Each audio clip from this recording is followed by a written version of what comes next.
Hello friends, নমস্কার। Welcome to my channel love to 222। কেমন আছেন বন্ধু? আশা করি সবাই খুব খুব খুব ভালো আছেন, সুস্থ আছেন এবং আনন্দে আছেন। আপনাদের সবার ভালো লাগা, ভালোবাসা এবং সুস্থতাকে কাম্য করে প্রত্যেক দিনের মতো আমি চলে এসেছি আবার আপনাদের সামনে নতুন একটা রিডিং নিয়ে। কেমন আছেন? ভালো আছেন তো? নিশ্চয়ই ভালো আছেন, কারণ আপনি একজনকে সাইলেন্ট ট্রিটমেন্ট দিচ্ছেন। সাইলেন্ট ট্রিটমেন্ট দিচ্ছেন নো কন্ট্যাক্ট সিচুয়েশনে। সেটা কি? আপনি একজনের সঙ্গে কথা বলছেন না। আপনি যাকে খুব ভালোবাসেন, যাকে ছাড়া আপনার একদম দিন চলে না, যার জন্য আপনি খুব অস্থির হয়ে থাকেন, যার মেসেজ পাওয়ার জন্য, যার কল পাওয়ার জন্য আপনি জাস্ট অধীর আগ্রহে বসে আছেন, কিন্তু সেই মানুষটার মধ্যে আপনাকে কল করে কথা বলার মতো সময় নেই, যার মনের মধ্যে আপনার জন্য এই মুহূর্তে কোনো জায়গা নেই, যে হয়তো আপনাকে বিভিন্ন রকমভাবে আপনাকে অপমান করছে। হতে পারে সে আপনাকে এমনভাবে ইগনোর করছে যে আপনার চোখে জল বেরিয়ে যাচ্ছে। সেই মানুষটাকে আপনি কিভাবে ঠিক পথে নিয়ে আসবেন? কিভাবে নিজের করবেন? কিভাবে নিজের অন্তরের কষ্টটা তাকে বোঝাবেন? কিভাবে করবেন এই সব কাজগুলো যদি আপনি সাইলেন্ট ট্রিটমেন্ট না দেন? কারণ আপনার তো কোনো উপায় নেই। আপনি দেখুন, একটা হয় আপনি আপনাকে হয়তো ব্লক করে রেখেছে, আপনি এই নাম্বারে ব্লক করেছে, তো চলো আমি আর একটা নাম্বার দিয়ে কল করি। ওই নাম্বারে ব্লক করেছে, তো চলো আমি বন্ধুর মোবাইল দিয়ে কল করি। চলো ওইখানে ওই বন্ধুর মোবাইলটাকে ব্লক করেছে, তো ওর মোবাইল দিয়ে। কিন্তু এগুলো করে কি আলটিমেটলি কিছু হয়? এগুলো করে আলটিমেটলি কিছু হয় না। আপনি আরও অপমানিত হন, কারণ এই মানুষটা তো এই মুহূর্তে আপনাকে চাইছে না। এই মানুষটা তো আর যারা ব্লক করেনি তারা হয়তো মেসেজটা আপনি সেন্ড করছেন, কিন্তু সে দেখছে না, বা সেন্ড করার পর আপনার মেসেজের কোনো আনসার সে দিচ্ছে না। আপনাকে সে বুঝিয়ে দিচ্ছে যে আমি তোমাকে ইগনোর করছি, আমি তোমাকে এই মুহূর্তে আমি রেসপন্স দিতে চাইছি না, কারণ আমি একা আছি, ভালো আছি, বা আমি এখন যাদের সাথে আছি ভালো আছি। আমার তোমাকে কোনো দরকার নেই, তুমি আমাকে তোমার জীবন থেকে বার করে দাও। আপনাকে এটা বলতে চাইছে সে, তাই তো? তো আপনি কেন তাকে বারবার কল করে, মেসেজ করে, কোনো রকম কোনো বন্ধুর মোবাইল থেকে বা আপনার নিজের মোবাইল থেকে বারবার এগুলো করে কেন তাকে আপনি বিরক্ত করবেন? বলুন, কেন করবেন না? আপনিও তাকে কোনো রকমভাবে বিরক্ত করবেন না, কারণ আপনার বিরক্ত করার কোনো দরকার নেই। আপনি যত তাকে বারবার করে নক করবেন, সে তত বিরক্ত হবে। আলটিমেটলি সে আপনার সাথে রিলেশনটা একদমই রাখতে চাইবে না। কখন সে আপনার কাছে আসতে পারে বা আপনার সাথে রিলেশনশিপ করবে? যখন সে দেখবে যে আপনি তার প্রতি আর কোনো রকমভাবে নিজের কোনো কনসার্ন দেখাচ্ছেন না, কোনো রকমভাবে নিজের থেকে কোনো আগে এগিয়ে গিয়ে আপনি যেভাবে তাকে নিজের ভালোবাসাটা এতদিন ধরে বলেছেন, নিজের কথাগুলো তাকে বুঝিয়েছেন, সব কিছু নিজের অনুভূতি বুঝিয়েছেন, কেঁদেছেন, খুব কষ্ট পেয়েছেন, বারবার বলেছেন, সেগুলো করা যে আপনি হঠাৎ করে বন্ধ করে দিয়েছেন। এই যে আপনি হঠাৎ করে জিনিসগুলো করা বন্ধ করে দিয়েছেন, এটা এখন ওনাকে একটা কিন্তু ট্রিটমেন্টের মতো কাজ করবে। এই জিনিসটাই অ্যাকচুয়ালি ওনার কাছে এখন একটা ট্রিটমেন্টের কাজ করবে, ঠিক আছে? সে ভাববে মানুষ সাইলেন্ট ট্রিটমেন্ট দিলে কি হয়, মানুষ বড্ড একা হয়ে যায়। মানে আমি কিছু পাচ্ছি, আমার হক আছে যে আমি খেয়ে উঠে রোজ মিষ্টি খাই, ঠিক আছে? আমি খেয়ে উঠে রোজ আমার মিষ্টি খেতে লাগে, আমি জানি আমার বাড়ির লোক আমার জন্য মিষ্টির জোগাড় করেই রেখে দেবে।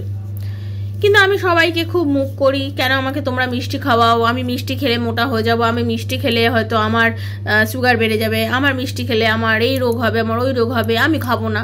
অথচ আপনি যেহেতু ভালোবাসেন, তাই জন্য আপনার বাড়ির লোক আপনাকে রোজ মিষ্টি খাওয়াচ্ছে। এইবার আপনার বাড়ির লোক একদিন চিন্তা করলো যে না, ও রোজ রোজ বলে যখন, ঠিক আছে আর মিষ্টি দেবো না। তা আপনি তো জানেনই না যে আপনার বাড়ির লোকের ডিসিশনটা নিয়ে নিয়েছে। এবার আপনার বাড়ির লোক আপনাকে মিষ্টিটা পাতে দিল না, রাতে আপনার ডিনারের পর আপনার পাতে মিষ্টিটা দিল না। আপনি তো চমকে যাবেন না? আপনি তো হঠাৎ করে চমকে যাবেন যে কি হলো, আমাকে এরা কেন মিষ্টিটা দিল না? আমি তো রোজ মিষ্টি খাই, আর খেয়ে আমি মিষ্টি খাই, আমার মিষ্টি খাওয়াটা খুব দরকার, আমি মিষ্টি না খেলে তো আমি থাকতে পারবো না। কিন্তু আপনি তো অনেক কিছু জ্ঞানের কথা অনেক দিন ধরে বলে এসছেন, আমি খাবো না, আমি করবো, কিন্তু আপনি চান বলেই আপনার বাড়ির লোক বুঝেছে এবং আপনাকে রোজ দিত। কিন্তু আপনি তাদেরকে সবসময় অপমান করেছেন আপনাকে দিচ্ছে বলে, তাই তো? এবারে যে মুহূর্তে তারা আপনাকে আর মিষ্টিটা দিল না, এবারে আপনি কিন্তু বুদ্ধু বনে গেলেন। কি করলেন? আপনি হাসতে করে হয়তো চুপচাপ রইলেন কিছুদিন, একদিন, দুদিন, 3 দিন, দেখলেন যে আরে দিচ্ছে না কেন, হয়তো বাড়িতে নেই। তারপর দিন ভাবলেন হয়তো বাড়িতে এনেছে, হয়তো দেবে। এবারে আপনি তো বলতে পারছেন না, কারণ আপনি তো তাদেরকে অনেক দিন ধরেই বারণ করেছেন। আপনি তখন ভাবছেন যে এরা হয়তো দেবে, হয়তো আপনি বারবার এটা চিন্তা করছেন। এই করতে করতে আপনি দেখলেন যে তারা আপনাকে মিষ্টি দেওয়াই বন্ধই করে দিল, আর আপনাকে দিচ্ছেই না। অনেক দিন পর যখন দেখবেন আপনি একদমই পাচ্ছেন না, আপনি কিন্তু বিরক্ত একদিন জিজ্ঞাসা করবেন যে তোমরা কেন বন্ধ করলে, আমার কিছু পারমিশন নিচ্ছিলে একবার বন্ধ করার সময় যে আমি খাবো কি খাবো না জেনেছিলে? সেমভাবে যখন আপনি তাকে কথা বলা বন্ধ করে দেবেন, দিতে দিতে দিতে দেখবেন আজকে কল করছেন না, খোঁজ নিচ্ছেন না, খবর নিচ্ছেন না, ফোন করছেন না, মেসেজ করছেন না, কোনোভাবে তার সাথে কন্ট্যাক্ট করছেন না, সে একটা সময় অস্থির হয়ে উঠে ভাববে যে আরে বাবা হলোটা কি, মানুষটার হলোটা কি যে আমাকে এত ইগনোরও কী করে করছে, এতটা ইগনোর করার মতো মানুষ তো নয়, ও তো আমাকে ছেড়ে থাকতেই পারে না, তাহলে ও কেন আমাকে এত ইগনোর করছে। ছোট্ট করে হলো আপনাকে সে কিন্তু একবার নক করবেই।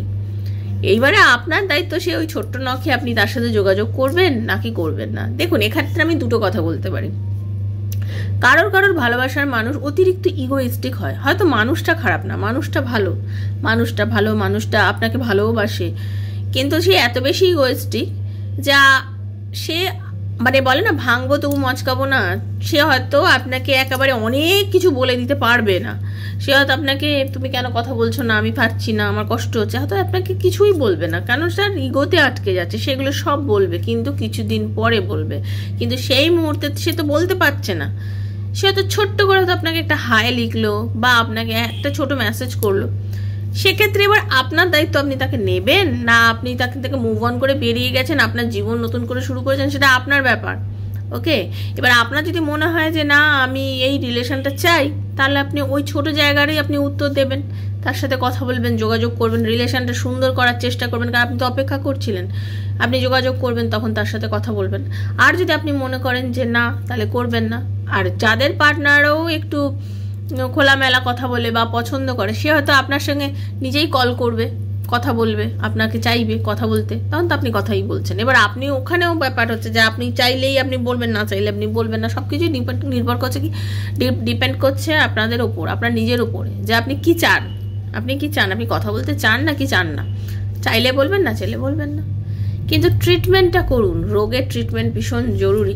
একটা রোগ হলে তার ট্রিটমেন্ট না করলে রোগ যেমন সারে না, তেমনি ঠিক সেরকমভাবে এই যে আপনি আপনার পার্টনারকে সাইলেন্ট ট্রিটমেন্ট যখন দেবেন, দেখবেন সেই মুহূর্ত আপনি হয়তো বুঝতেন না, আপনার হয়তো কষ্ট হচ্ছে, আমি বুঝতে পারছি আপনি কষ্ট পাচ্ছেন, কিন্তু কষ্টটা সহ্য করুন, একটু কষ্টটা সহ্য করুন, সহ্যের ফল পাবেন, এটুকু বলতে পারি, সহ্যের ফল পাবেন। ঠিক আছে, তো ভালো থাকবেন, সুস্থ থাকবেন। যারা প্রথমবার আজকে আমার চ্যানেলে এসেছেন সবাইকে নমস্কার, thank you so much love ট্রিপল2তে আসার জন্য। এই চ্যানেল একান্ত আপনার বন্ধু, দয়া করে সাবস্ক্রাইব করবেন চ্যানেলকে, কারণ ট্যারো দেখছেন, এখানে ট্যারোর এনার্জি এক্সচেঞ্জ করতে হয়, ট্যারোর এনার্জি এক্সচেঞ্জ না করলে এই রিডিংয়ের সঙ্গে আপনার কোনো কিছুই ম্যাচ করবে না। তো ট্যারোর এনার্জি এক্সচেঞ্জ করতে হবে। নতুন আসলে থ্যাংক ইউ সো মাচ লিখবেন আর বেলটা দাবিয়ে দেবেন, নিত্য নতুন ভিডিওর নোটিফিকেশন আপনার কাছে পৌঁছে যাবে, কারণ আমি যখন তখন লাইভে চলে আসি, লাইভে আপনারা তারা জয়েন করতে পারবেন। ওকে, পজিটিভ থাকবেন, নেগেটিভ চিন্তাধারার মধ্যে একদম থাকবেন না, নিজেকে বার করে আনুন, খুব ভালো থাকুন, জীবনটা খুব সুন্দর, সেটাকে উপভোগ করুন। ঠিক আছে, আর কি বলবো, যারা আমাকে দেখছেন, যারা প্রত্যেক দিন আমাকে এত কিছু ভালো ভালো কথা বলেন, তাদের সবাইকে আমার তরফ থেকে অনেক অনেক অনেক প্রণাম, ভালোবাসা এবং ধন্যবাদ, অনেক ধন্যবাদ। ঠিক আছে, ওপেন প্ল্যাটফর্মে বানানো রিডিং বন্ধু সবার জন্য, তো যার সঙ্গে যতটা রেজোনেট করছে তিনি ততটুকুই নেবেন, যা রেজোনেট করছে না তিনি জাস্ট লেট গো করবেন, ছেড়ে দেবেন, দেখবেন না, জোর করে চাপাবেন না। ওকে, নিজের বন্ধুর জন্য, স্বামীর জন্য, সন্তানের জন্য, এক্সট্রা ম্যারিটাল অ্যাফেয়ার থাকলে তার জন্য, সেম জেন্ডার রিলেশনশিপ থাকলে তার জন্য, আত্মীয় স্বজনের জন্য, লাভার্সরা যারা আছে তারা নিজেদের জন্য, যার কথা ভেবে রিডিং দেখতে চান তার কথা ভেবে আপনি কিন্তু ট্যারো দেখতে পারেন, কারণ এটা জেনারেল প্রেডিকশন, কারণ পার্সোনাল রিডিং নয়, একদম একান্ত আপনার মনের যে প্রশ্ন যে আপনার পার্টনার কি আপনার লাইফে আসবে, আপনার এবং আপনার পার্টনার রিলেশনশিপ কি ইন ফিউচারে কোনো উন্নতি করবে, আপনাদের রিলেশনশিপের মধ্যে কি কোনো ভবিষ্যৎ আছে, এরকম নানা প্রশ্নের উত্তর যদি আপনি ট্যারো রিডিংয়ের মাধ্যমে আমার থেকে পেতে চান, তাহলে 7439693015 7439693015 হচ্ছে আমার নাম্বার। কাইন্ডলি মেসেজের মাধ্যমে যোগাযোগ করবেন, কল করবেন না। Personal reading is not free, সেটা চার্জেবল, সেটা বুঝেই যোগাযোগ করবেন। ঠিক আছে, আর যারা শুধু চার্জেস জানার থাকবে ডেসক্রিপশন বক্স ফলো করবেন, করে জেনে নেবেন। ঠিক আছে, চলুন রাধারানীর মুখটা একটু দর্শন করব, রিডিং স্টার্ট করবো। হরে কৃষ্ণ কৃষ্ণ হরে হরে, হরে রাম রাম রাম হরে হরে, হে কৃষ্ণ করুণা সিন্ধু দীনবন্ধু জগৎপতি গোপীশ গোপিকা কান্ত রাধা কান্ত নমস্তুতে, রাধে রাধে রাধে রাধে রাধে রাধে রাধে রাধে রাধে রাধে রাধে রাধে রাধে রাধে রাধে রাধে রাধে রাধে, হরে কৃষ্ণ রাধে। থ্যাংক ইউ রাধারানী, হরে কৃষ্ণ। খুব পজিটিভ থাকবেন বন্ধু, ঠিক আছে, সবাই ভীষণ ভালো। দেখুন জীবনটা খুব সুন্দরভাবে থাকতে সবারই ভালো লাগে, তাই না? তো সুন্দরভাবেই থাকবো আমরা। কেন অন্যের জন্য কষ্ট পেয়ে শুধু শুধু জীবনটাকে কষ্টের মধ্যে নিয়ে যাব? চেষ্টা করব জীবনটাকে খুব সুন্দর রাখতে। ওং নমো হনুমতে ওং নমো হনুমতে রুদ্রাবতারায় সর্বশত্রু সংহারায় সর্বরোগ হরায় সর্ববশীকরণায় রামদূতায় স্বাহা। ওং নমো হনুমতে রুদ্রাবতারায় সর্বশত্রু সংহারায় সর্বরোগ হরায় সর্ববশীকরণায় রামদূতায় স্বাহা। ওং নমো হনুমতে রুদ্রাবতারায় সর্বশত্রু সংহারায় সর্বরোগ হরায় সর্ববশীকরণায় রামদূতায় স্বাহা। হরে কৃষ্ণ। জয় শ্রীরাম, জয় হনুমান। জয় শ্রীরাম, জয় হনুমান। এই যে রিলেশনশিপের মধ্যে আছেন এবং মনের মধ্যে যে কষ্ট, এই সময় অ্যাকচুয়ালি আপনার পার্টনারের কি চলছে ভেতরে সেটা নিয়েই আজকে রিডিং করব। তো ভীষণ পজিটিভ থাকবেন। জয় হনুমানজি। হরে কৃষ্ণ।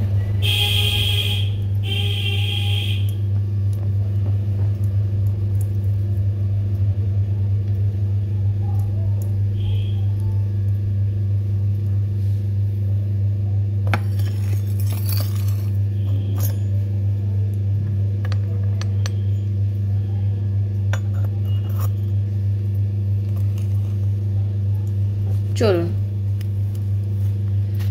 দেখে নেব। এই যে কার্ডটা এখন সাফেল করব। এখন নিজের নাম আর নিজের পার্টনারের নাম একটানা বলবেন, ঠিক আছে? নিজের নাম আর নিজের পার্টনারের নাম একটানা বলবেন। তো চোখ বুজে মুখটা তার কল্পনা করুন আর চিন্তা করুন যে সে আপনার কাছেই আছে, এরকম ভেবে রিডিংটা দেখা স্টার্ট করবেন। ওকে, চলুন। সাফেলের সময় কিন্তু তার কথা ভাবুন মন দিয়ে। हरे कृष्ण कृष्ण कृष्ण हरे हरे, हरे राम राम राम हरे हरे। हे कृष्ण करुणा सिंधु दीन बंधु जगत परि गोपीश गोपिका कांत राधा कांत नमस्ते। कृष्णाय वासुदेवाय हरे परमात्मने प्रणतः क्लेशनाशाय गोविंदाय नमो नमः।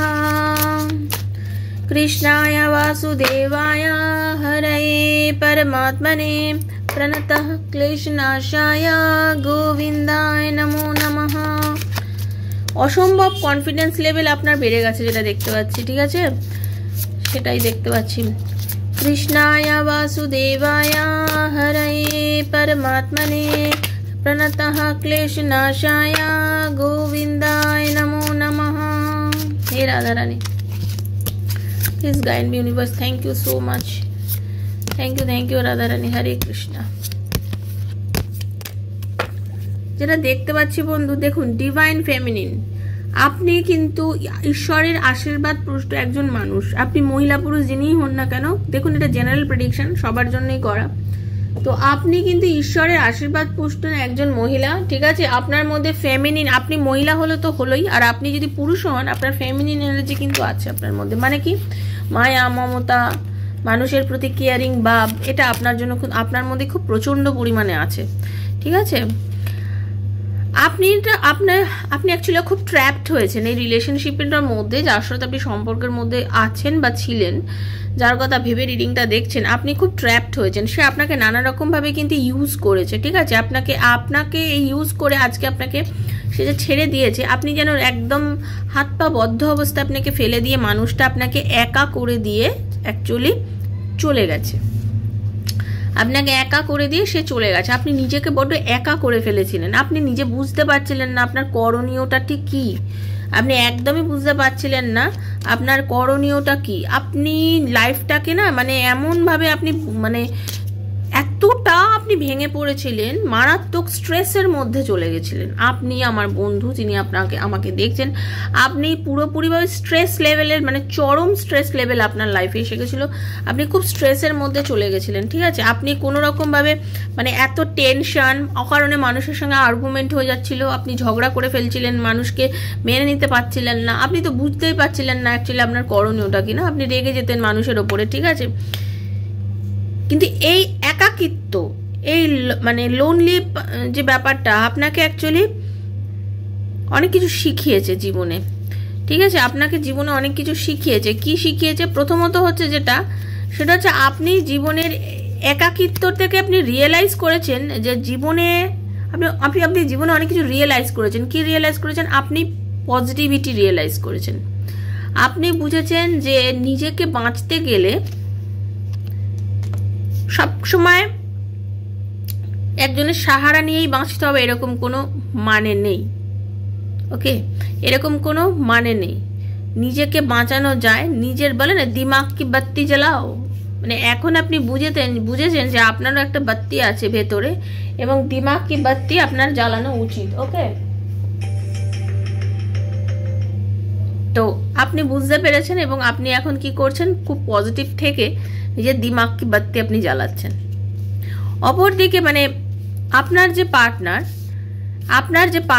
যে আপনাকে একদম একটা সময় আপনাকে ভেঙে চুরে আপনাকে ছেড়ে দিয়ে চলে গেছিল, সে কিন্তু আপনাকে যে ছেড়ে দিয়ে চলে গেছিল সে কিন্তু নিজে এখন ভীষণ একলা এবং তার কিন্তু আর এই একাকিত্বটা তারও ভালো লাগছে না। ওকে, কারণ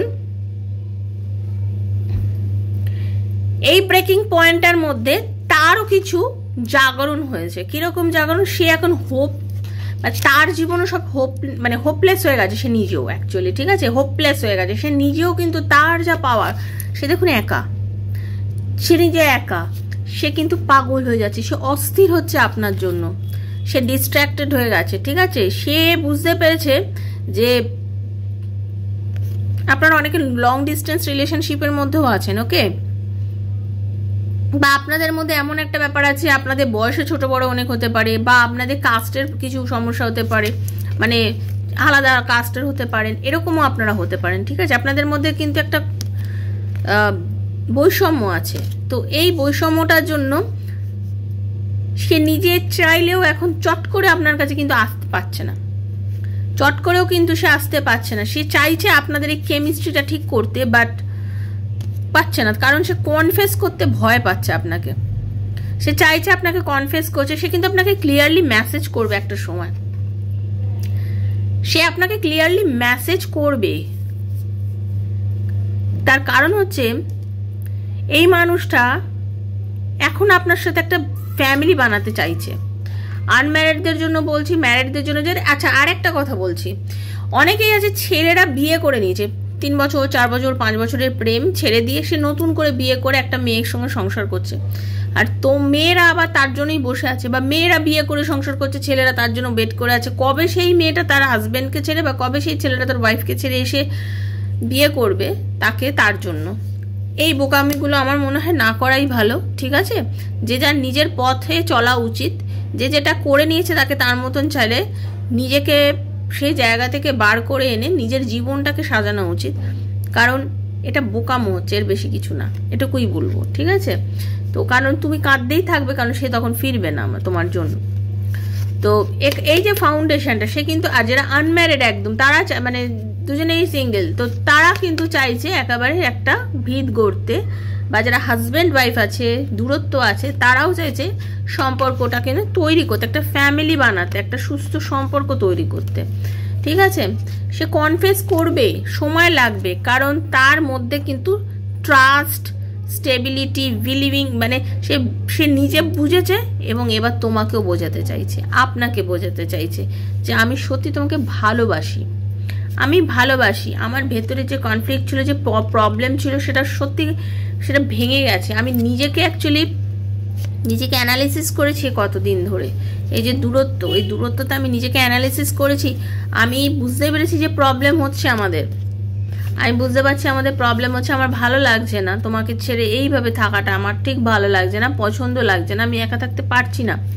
ওকে, আমাকে একটা সেকেন্ড চান্স দাও, আমি যে কোনোভাবেই হোক তোমার সাথে রিকনসিলেশন করতে চাই এবং করব, তোমার সাথে আমি একটা রিকনসিলেশন করব, আপনার পার্টনার ডেফিনেটলি আপনার সঙ্গে রিকনসিলেশন করবে, বললাম না। সেখানে আপনি মেনেও নিতে পারেন, আপনি তাকে ছেড়েও দিতে পারেন, কারণ এটা আপনার ওপর টোটাল নির্ভর করছে, কারণ এইটা অনেক দিনের সম্পর্ক, অনেক দিন ধরে দূরত্ব, এই দূরত্বর পরে আপনি তাকে কাছে টেনে নেবেন নাকি দূরত্ব করে তাকে দূরে সরাবেন, এটা একান্ত নির্ভর করছে বন্ধু কিন্তু আপনার নিজের ওপরে, ঠিক আছে। কারণ আপনি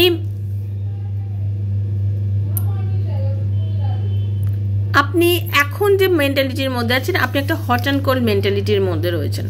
ওকে, মানে আপনি কখনো রেগে যাচ্ছেন, কখনো শান্ত থাকছেন, মানে আপনার অ্যাকচুয়ালি ভেতরটা এরকম চলছে, কখনো কখনো আপনি ভীষণ স্ট্রং অনুভব করছেন, নিজেকে খুব পজিটিভ ভাবছেন, কখনো কখনো ভীষণ দুর্বল হয়ে যাচ্ছেন, কাঁদছেন, অস্থির হয়ে যাচ্ছেন। সেজন্য বলছি এই যে সেকেন্ড চান্স আপনার পার্টনার আপনার কাছে যে আসবে তো ডেফিনেটলি, যখন আসবে তাকে আপনি কিভাবে নেবেন। দেখুন, টক্সিক রিলেশন যদি হয়, যে আপনার সাথে দুর্ব্যবহার করেছে, খারাপ ব্যবহার করেছে, ঠিক আছে, সেটা আপনার বোঝা উচিত যে সে মেরেছে আপনাকে, অনেকে আছে বাজে ভাষা ইউজ করছে, তো সেই সম্পর্কগুলোকে আপনি বয়ে নিয়ে চলবেন না সেই সম্পর্কগুলোকে আপনি ছেড়ে এন্ড করে নতুনভাবে জীবনে এগোবেন, সেটা তো নির্ভর করছে আপনার ওপরে, কারণ এগুলোই আপনার জীবনে কিন্তু রিপিট হচ্ছে।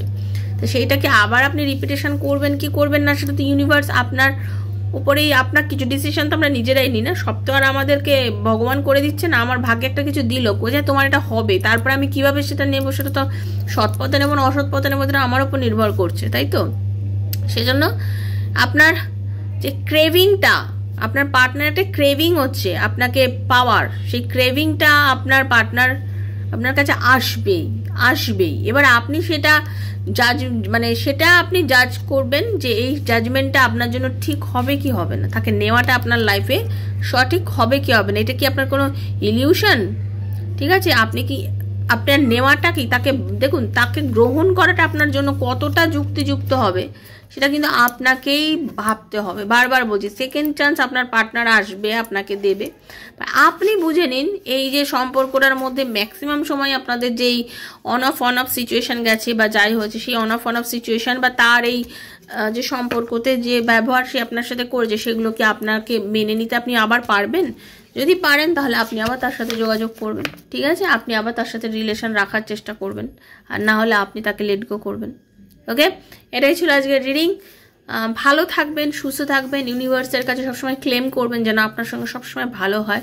ইউনিভার্স সবার ভালো করুন। Thank you so much universe, thank you Radharani, সবাই ভালো থাকবেন। Thank you so much. লিখবেন, কোনো নেগেটিভিটি রাখবেন না ভেতরে, সবসময় পজিটিভ থাকুন। আর যারা পার্সোনাল রিডিংয়ের জন্য যোগাযোগ করতে চান তাহলে তারা 7439693015 7439693015 আমার সাথে যোগাযোগ করবেন। আর থ্যাংক ইউ সো মাচ কিন্তু লিখবেন, বারবার বলছি থ্যাংক ইউ সো মাচ লিখে নিজের এনার্জিটা কানেক্ট করবেন, ইউনিভার্সকে ধন্যবাদ অবশ্যই জানাবেন। সবার ভালো হবে, দেখবেন সবার ভালো হবে। তো আজকের মতো বিদায় নিচ্ছি, ইউনিভার্স সবার ভালো রাখুন। হরে কৃষ্ণ, রাধারানী, থ্যাংক ইউ।